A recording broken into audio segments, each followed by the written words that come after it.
I'm Katie Matsko, and we'll be discussing the case of reducing fertility in Bangladesh.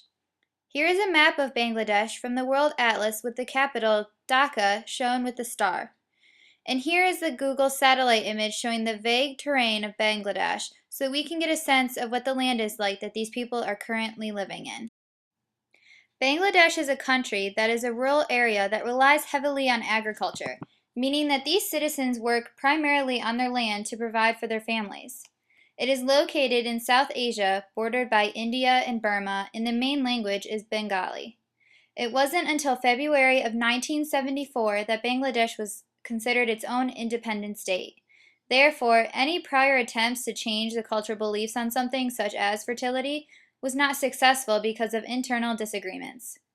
There was a very high fertility rate before the start of this intervention, which was causing health problems for families and mostly economic problems for the Bangladeshi region itself.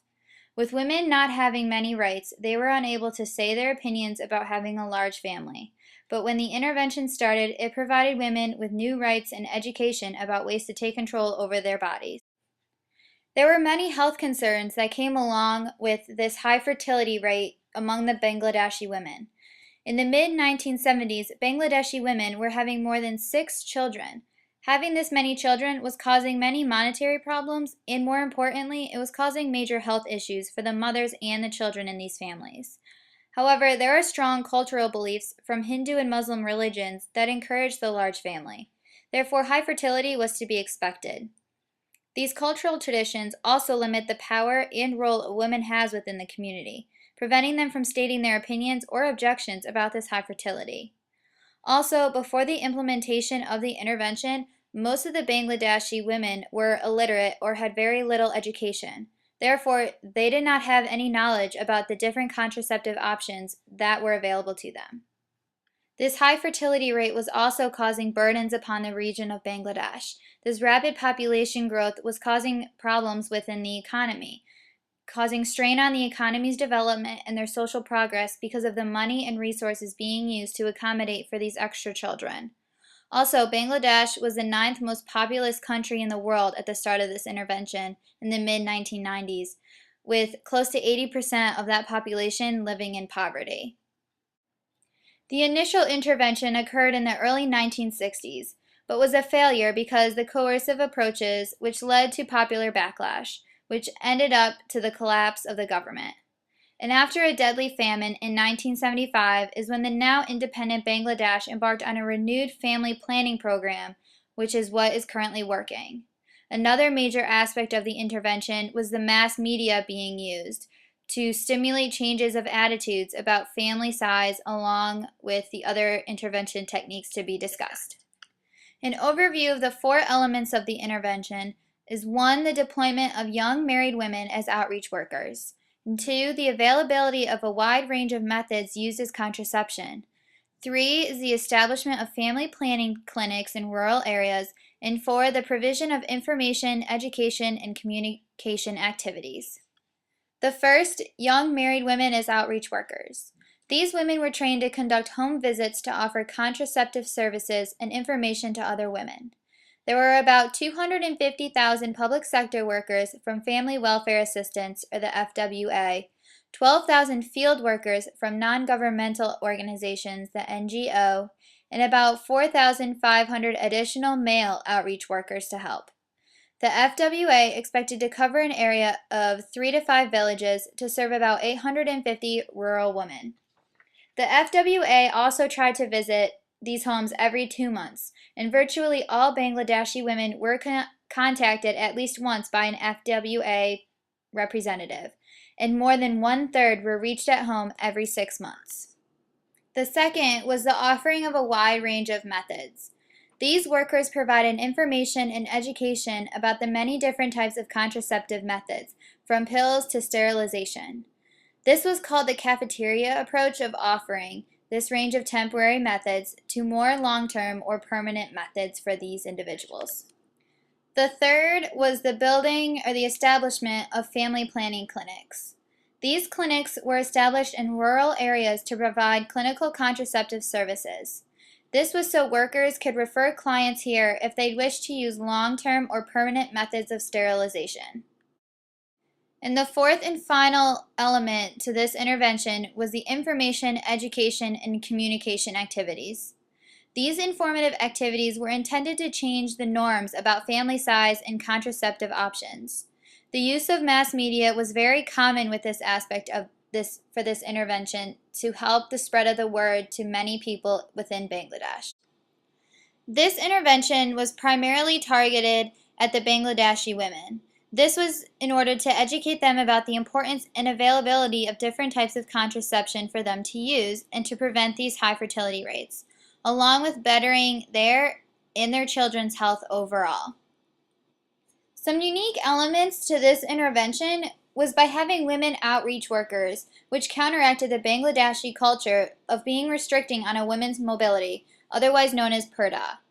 Even where purdah was not enforced, geographic isolation and difficult transportation limited a woman's ability to get the necessary services for their health. Also, they integrated methods of providing family planning and basic maternal and child health services within the intervention in order to further prevent these high fertility rates. Although the cost of this intervention was not cheap overall, policymakers were willing to donate necessary funds in order to make this program successful. The analysts determined that provisions of integrated package of family planning and health services would be the most cost-effective. They also found that it would be more cost-effective to have a fixed site approach versus using a doorstep strategy. Just like other interventions, changes needed to be made in order to better this intervention. The change to expand the program to provide a broader set of reproductive health services was a major positive development. This, however, did bring its own difficulties that policymakers believe may be partially responsible for the plateauing of family planning uptake. Life in Bangladesh was also improving during the development of the intervention, particularly for women. Some of those changes directly affected the couples that would choose smaller families. For example, with primary and secondary school enrollment increasing for boys and girls. There were a lot of interesting statistics that showed up when researching Bangladesh in this particular case study. 30 years ago, less than 1/5 of married women used contraception. Now, about 60% use either modern or traditional methods. In this intervention, it cost $13 as opposed to $18 birth averted by using a fixed site approach versus the doorstep approach. When a full range of methods was available, 80% of women used it, but when only condoms and oral contraceptives were available, only 40% of women used them. The proportion of married women who had ever used contraception increased fivefold, from 14% to 70%, which was a great accomplishment for this intervention. The current use of contraception increased by more than 6 times, from 8% to 49%. Fertility declined from 6.3 births in the early 1970s to about 3 births in 2004. Along with the other statistics, this shows how greatly influential this intervention was upon these people in Bangladesh. Another statistic was that primary school enrollment increased 1.8 times for boys and tripled for girls. And secondary school enrollment increased about 2.5 times for boys and by more than 5 times for girls. Since 1995, declines in fertility have slowed down. However, the fertility rate is still much lower than it used to be. And finally, during the years when the focus was exclusively on the use of contraception, the death rate during pregnancy and delivery increased slightly, but because that was of inattention to services such as antenatal care and skilled attendance at birth. To wrap up this case study on reducing fertility in Bangladesh, it is important to look at how there are many aspects of the Bangladesh lifestyle that were affected by this intervention. The women of this culture were provided with education that they otherwise would not have received if they just went about their lives as they were. These women were able to understand the health risks that they were putting on themselves and their children by having these high fertility rates. Along with getting women to change their views on this high fertility, the outreach workers and these other women were able to change the minds of their husbands when it came to planning their families.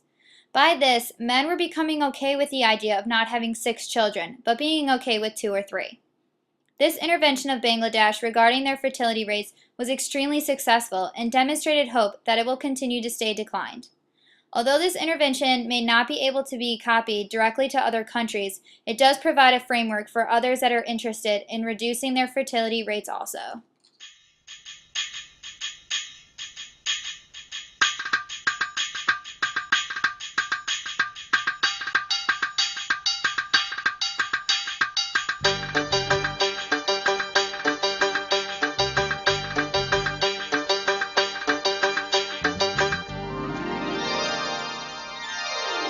সখিল তুই ধীরে ধীরে চল, চাঁদের মতো রূপ দেখায়া দেশ করলি পাগল। সখিল সখিল তুই ধীরে ধীরে চল, চাঁদের মতো রূপ দেখাইয়া দেশ করলি পাগল। সখিল